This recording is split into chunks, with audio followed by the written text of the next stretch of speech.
Hello, all you beautiful people out there. What is going on? This is your friend BritikHD coming at you fast with some more Paragon gameplay, some Kwong on Legacy gameplay. Oh, so good.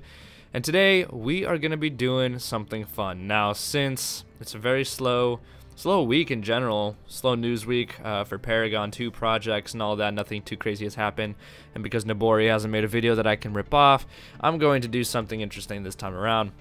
We are going to be doing some hero building of our own, and I wanted to throw some ideas your guys' way on some heroes that I've had in mind, and just, you know, just nerd out a little bit, right? Just share some fanfic. It's just all the good stuff, right?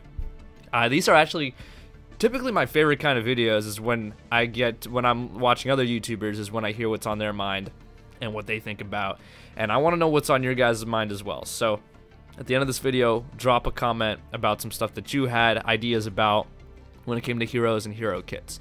But the hero that we're going to be talking about today that is not confirmed in any Paragon 2 games, I want to make this completely clear because I feel like some people just don't understand half the time, or there's like language barriers. To make this completely clear, this is just me making something up. Okay, this is just me having fun, thinking of a kit that could be pretty cool for Paragon's lore and stuff like that.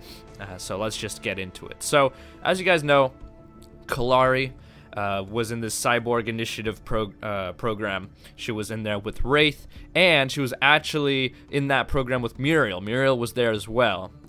There's a lot of backstory about it in their lore when the game was still out, and then you also have voice lines and everything. So that's how I understand. That's how I know this information. Okay, so this is canon. Technically, this is canon. So the hero that I'm talking about, his name would be TEMPEST, and he would be in this organization as well. And he would have some sort of relationship to Kalari, blood relationship. I don't know if he would be like her brother or if he would be her father even, maybe. Maybe he could be the headmaster of this organization, you know, like the main one in the clan. But he's supposed to be a badass dude, okay? He's supposed to be the big dog is what I'm trying to get at here. He's supposed to be like the best one out of them all, technically. So all these agents, you know, they have their specializations. So this one I want to make a caster, right? Like Gideon or the Fae or Bellica. I want to make him a caster. And so let's go over the moves that I have acquired for him. So his whole thing is going to be throwing shurikens, okay? Because he's supposed to be like a fucking ninja, and he's super badass and shit, and he's just going to have abilities around that, just like Kalari had her dagger and stuff. So his Q would be Shuriken Barrage, in which case he would throw 6 shurikens, stacking damage and effects based on shuriken type. So his whole thing is that he has 3 different shuriken types that he can revolve around with his right click: shock, toxic, and flame. So if you have shock shurikens, they add an increasing slow per shuriken, and if you hit all 6 of them, because this isn't going to be a lock-on, this is going to be like a skill shot type thing, just like a really fast burst, like a boom, boom, boom, kind of like a twin blast, you know, like how his right click used to be like a pop, pop, pop. Same kind of concept, but with shurikens instead. Maybe he throws like 2 shurikens or like a burst of shurikens per each throw.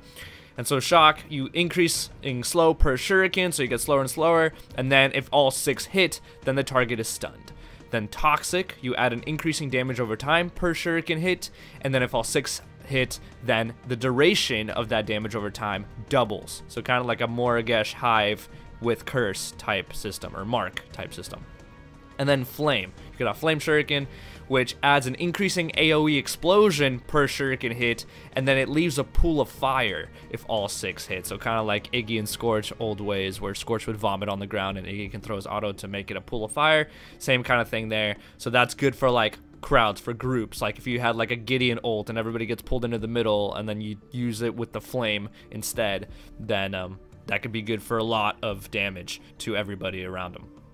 Now this gameplay, by the way, I'm sorry that it's stuttering. I forgot that this was one of those videos that stuttered a lot. It was for an old Kwong guide. But yeah, I just want to throw that out there. Anyway, let's move on. So let's just talk about the right click, since I already brought it up a little bit.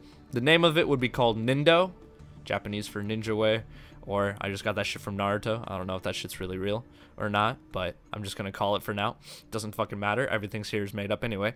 So it has a passive where every successful auto attack restores a small amount of mana and lowers cooldowns on all abilities except the ultimate. So if you hit your Shuriken successfully, you'll get a little bit of mana back and a little bit of cooldown on your abilities except your ultimate, because I feel like that would be OP. And then obviously, like I just said, the active component would just be you can switch between shock, toxic, and flame. And the Shurikens, I haven't actually thought about this, if they would have any effect on auto attacks. I feel like that would be OP. I don't think that it would exclude auto attacks, right? I would add that. Let me add that right now into my Word doc, excluding auto attacks. I don't even know why I'm typing this in the Word doc. Maybe I'll save it.